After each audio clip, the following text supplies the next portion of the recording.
guys, it's Angela, and today we're going to talk about something that you've been asking a lot about lately, and that is, how does Websters distress? Because there's that latex component to Websters, and many of us have tried latex paint before on furniture and went to distress it and it just peeled right off. You want to know, how does that tiny amount of Websters into 1 cup of latex paint make that much of a difference? Well, I don't have the words for you because I don't know the science behind it. I just know that it works, and I know that it distresses beautifully. So instead of trying to put it into words, I'm just going to show you today. I'm going to show you how it distresses. I'm also going to show you a few of the different ways that you can distress Websters. Like the other chalk style paints that are pre-mixed, there are several different ways that you can distress Webster's chalk paint powder. I love to wet distress Webster's because it makes no mess at all. I love to use a Scotch-Brite pad because you can get a nice chippy texture with it. I also just love the old-fashioned way, which is just a sanding sponge or sandpaper. So I'm going to show you a few of those today. Now before we go over and start working, I'm actually going to talk a little, right? Because that's what I love to do. If you are going out to buy paint, I always recommend using flat or matte finish. That's what works best with Webster's chalk paint powder.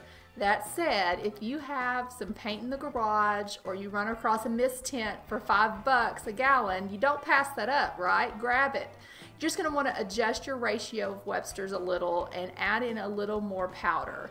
When I say add in a little more powder, there's not a perfect science behind that either. I usually use about ½ a tablespoon more to 1 cup of latex paint. That usually works out pretty good for me. Again, you're not going to mess it up though, so you may just have to play with it. If you're using like a gloss or something like that, it may take a little more.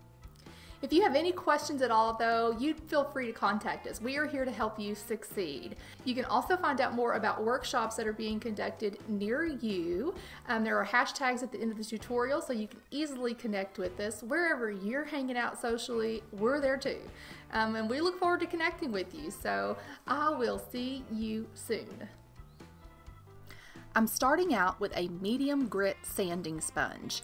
These flexible double-sided sponges are perfect for edge work. Now this piece has a lot of texture, but I want my edges to have a smooth, time-worn look, so I'm just using the sponge to rub off the paint.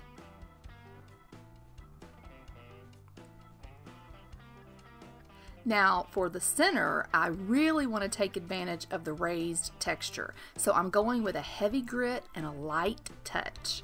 Now the Webster's mixture distresses really quickly, but I want to point out the paint doesn't peel off, even with the heavy grit.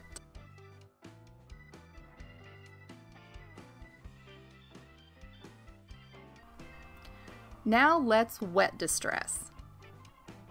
I'm using a green Scotch-Brite pad. You're going to soak that in water and shake out the excess.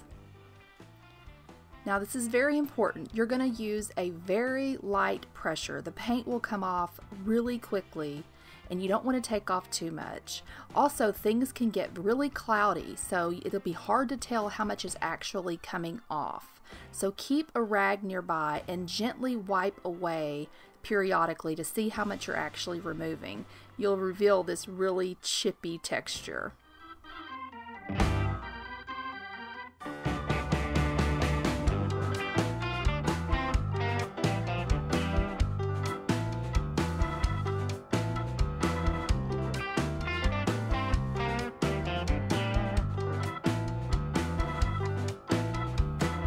As you can see, Webster's can be easily and beautifully distressed using a wide variety of techniques. Try it for yourself. We'd love to see your work. In fact, we'd love to feature your work.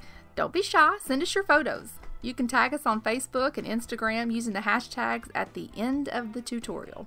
Who knows, we may even blog about you. Until next time, be fearless and make something beautiful.